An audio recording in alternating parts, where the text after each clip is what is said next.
Good morning, everyone. Hope everybody's having a fantastic day.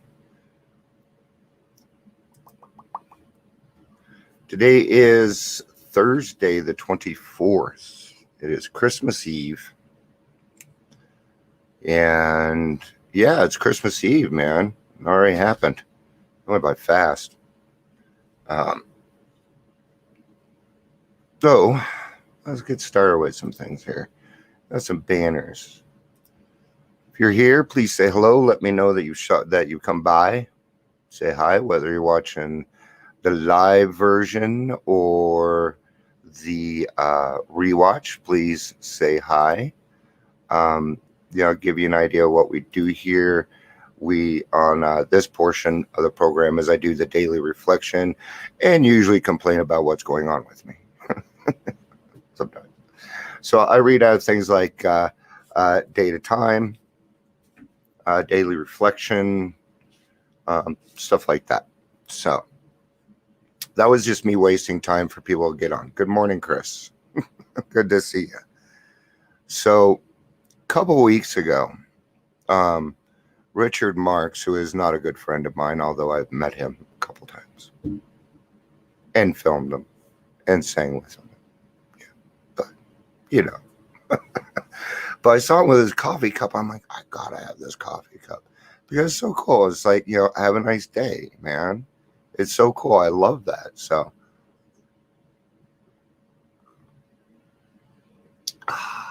good coffee, right? Did you guys catch I couldn't lift the cup up high enough. That joke sucked. So, but yes, thank you, Sister Michelle, for my have a nice day coffee cup. Yesterday, my promoter, Jill, stopped by, helped us out with the reflections by getting me Language of the Heart. Thank you very, very much. We needed this badly. So there it is.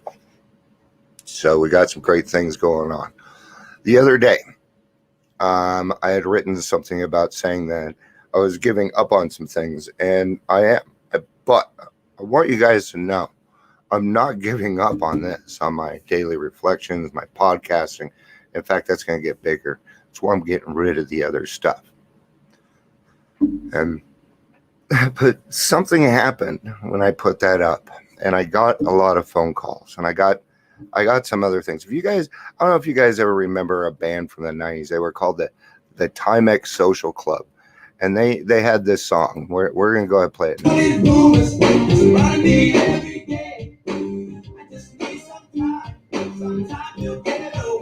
Yeah, rumors, man. It's with all these rumors, man. I'm getting phone calls, people saying I'm getting out of this thing. That ain't happening, guys. I'm going to tell you something. There's people out there that don't want me doing this. They don't want me doing this, and they don't want what I'm going to do next either. So our podcast, I'm thinking, is going to turn more into an FM station. A couple hours a day, go online, talk about recovery, and talk about things that really fucking matter. Like, are sober living's good? Because I would have to say no. From what I'm seeing. So let them come on the show and defend themselves, right?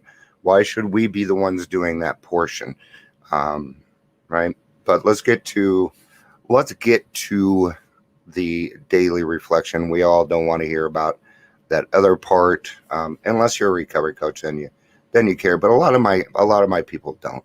So I'm going to be trying to make this a little bit more fun, a little more entertaining for you guys. I'm going to put a little more focus into it for you guys so that it has a little bit more meaning behind it, right?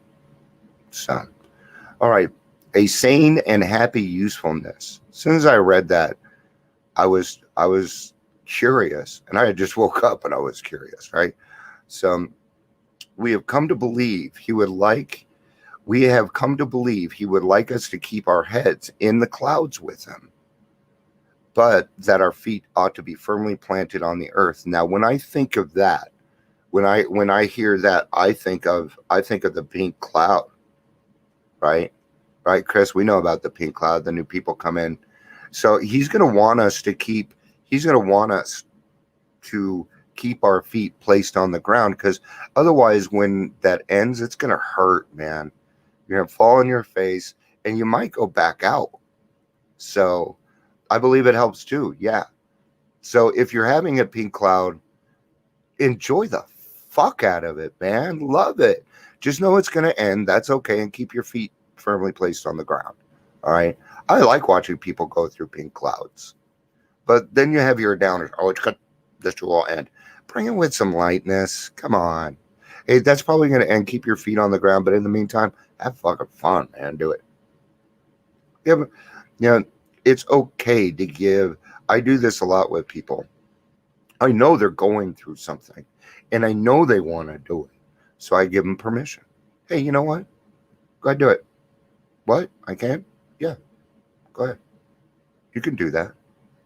See, I've worked hard enough in here to know what right decisions are, to what critical decisions are. And we can do that for people when they can't. We can help them make that decision. It's still their decision. They're still going to go do it, right? Sorry, guys, I got something. Okay. That is where our fellow travelers are. And that is where our work must be done.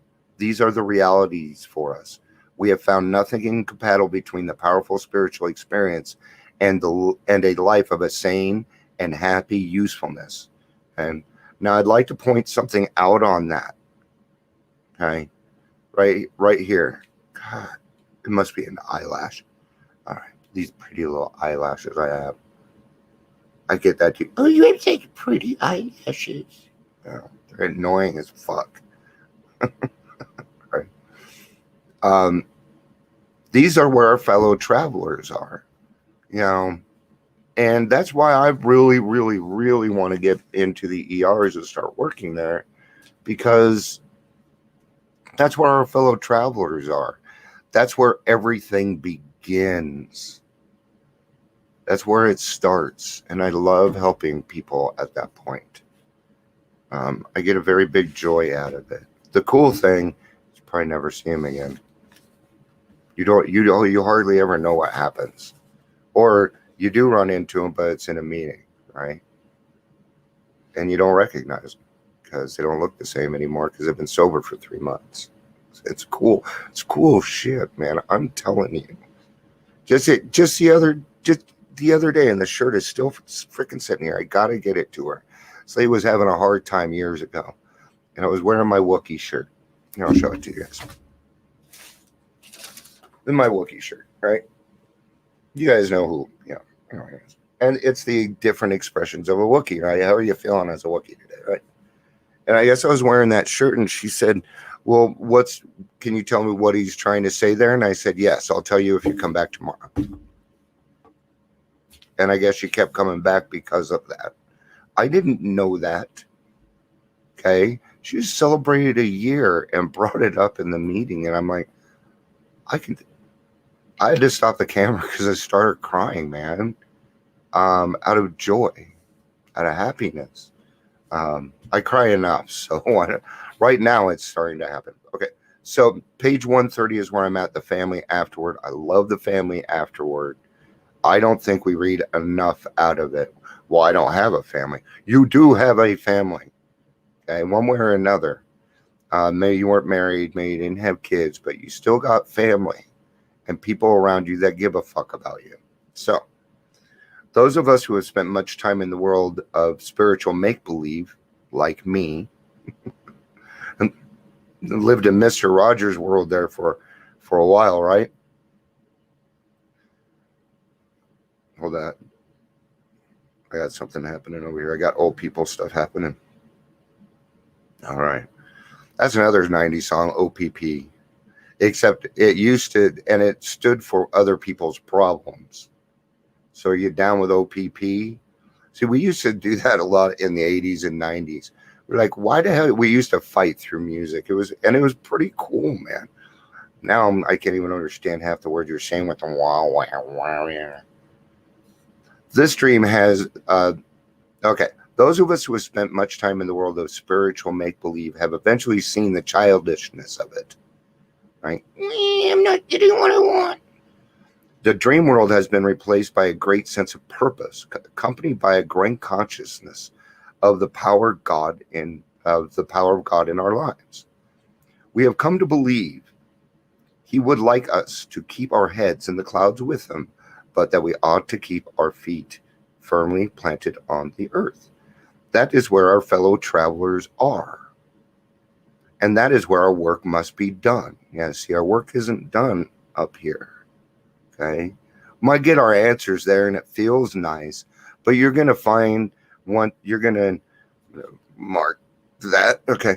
You're going to find as you get further into the program that you neither get too overly happy or too overly sad. You just don't get overly emotional anymore.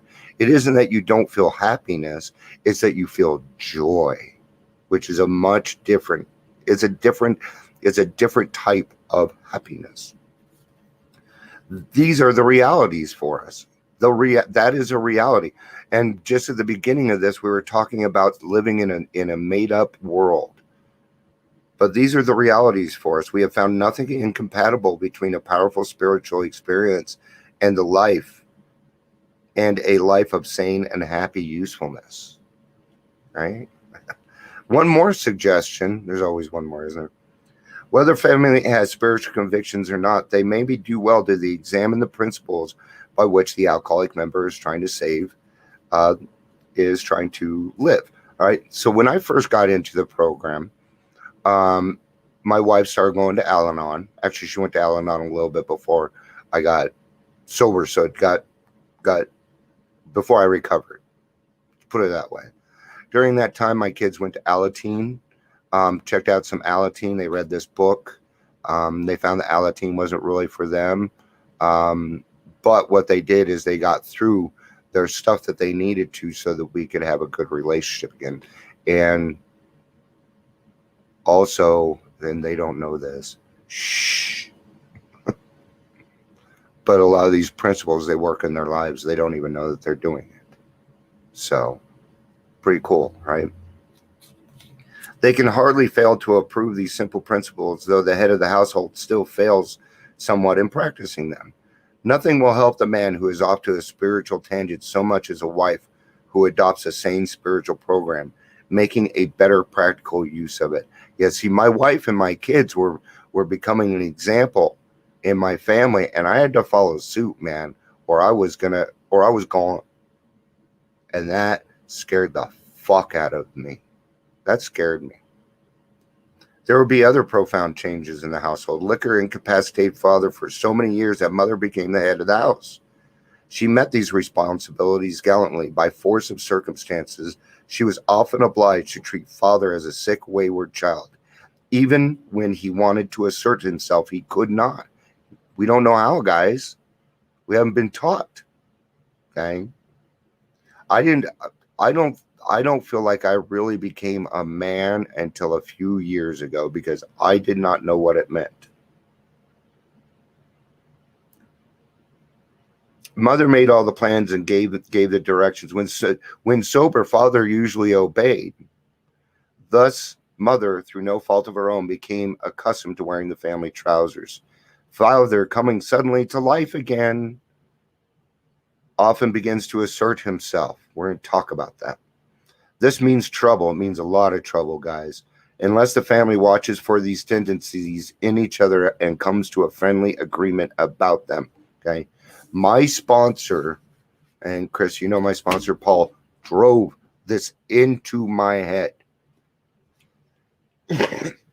Hold on, guys. I'm sorry.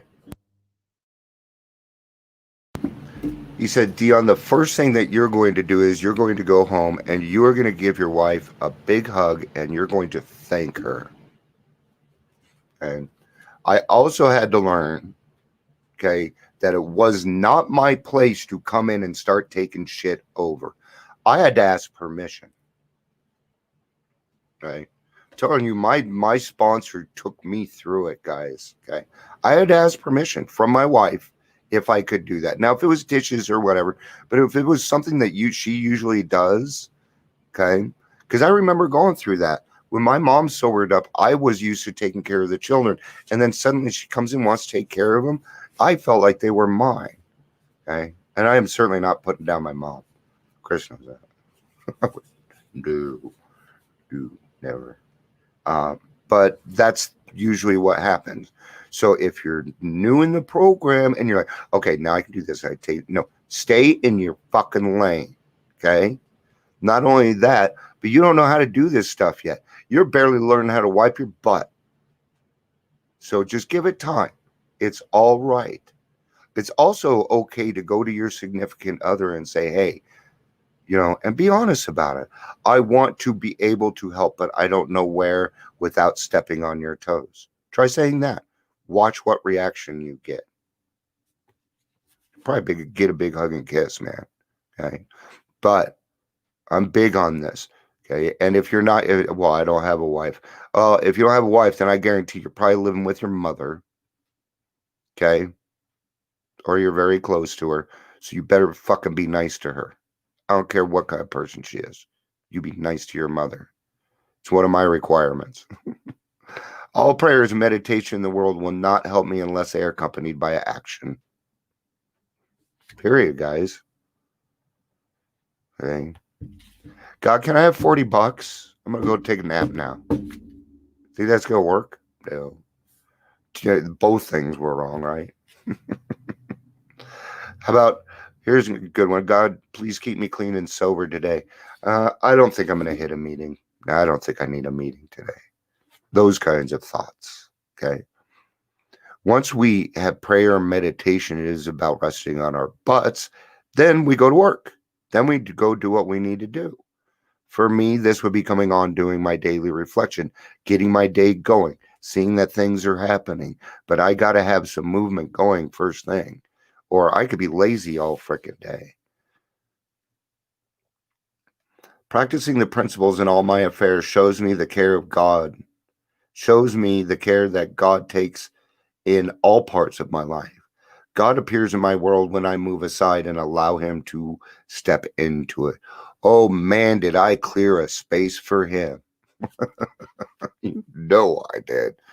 Man, I love God. Thank you, God. I love you, dude. And I don't know. Oh, we could all kind of go through that. Good morning, Jill. It's good to see you. I already bragged about you. You missed it. Thank you for the book, honey. Holiday season. Tomorrow is going to be Christmas, and I tend not to think about this stuff anymore because I've been through several Thanksgivings and Christmases without drinking. And I laid down some boundaries this year and they worked. They worked. See, my Christmases I usually have to deal with my PTSD, and this year I don't have to. Because of boundaries, because of God, because of this book. And I did it the right way. I didn't step on anybody's toes. I didn't make anybody cry. But they understood where I was coming from. Okay? And I will be back tomorrow, guys. I don't care that it's Christmas. I will be here. So I will try and make it. I'll try and make it a little bit, well, about the same time that, blah, blah. We'll get there, right? I got to think it too, I think. But I'm still going to go to a meeting tomorrow. Can go to a meeting today. In fact, I'm chairing the meeting today. It's on emotional sobriety. So guess what? All right, guys. Pray for me. Pray for each other. I love you guys. Peace out. Have a day. I love you. Merry Christmas.